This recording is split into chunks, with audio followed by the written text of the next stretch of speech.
மேடை மேலே அமர்ந்திருக்கிறவங்க எல்லாருமே மிகப்பெரிய பேச்சாளர்களாக, சிறந்த பேச்சாளர்களாக இருப்பாங்க.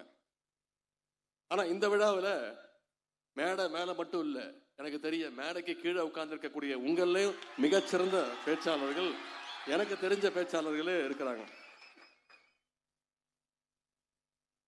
1000 டீச்சர்ஸை கூட சமாளிச்சிடலாம். ஆனால் ஒரு அறிவார்ந்த லட்சியத்தோடு இருக்கக்கூடிய ஒரு மாணவன் கேட்குற கேள்வியை நம்மளால சமாளிக்க முடியாது. அதுலேயும் தமுமுகவுடைய இந்த சமூக நீதி மாணவர் இயக்கத்தை பற்றி நான் உங்களுக்கு சொல்ல வேண்டிய அவசியம் இல்லை. கல்வி அறிவு, அரசியல் அறிவு, மார்க்க அறிவு எல்லாத்துலேயும் நீங்க ஸ்பெஷலிஸ்ட்.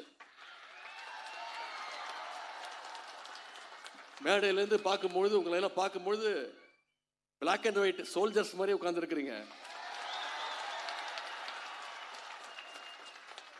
உங்களுடைய எழுச்சியை பார்க்கும்போது மிக பெருமையாக இருக்கு. ஏன்னா இது ஏதோ கொள்கை இல்லாம, கொள்கைனா என்னன்னு தெரியாம, லட்சியம்னா என்னன்னு தெரியாத, கோட்பாடு இல்லாத கூட்டம் கிடையாது.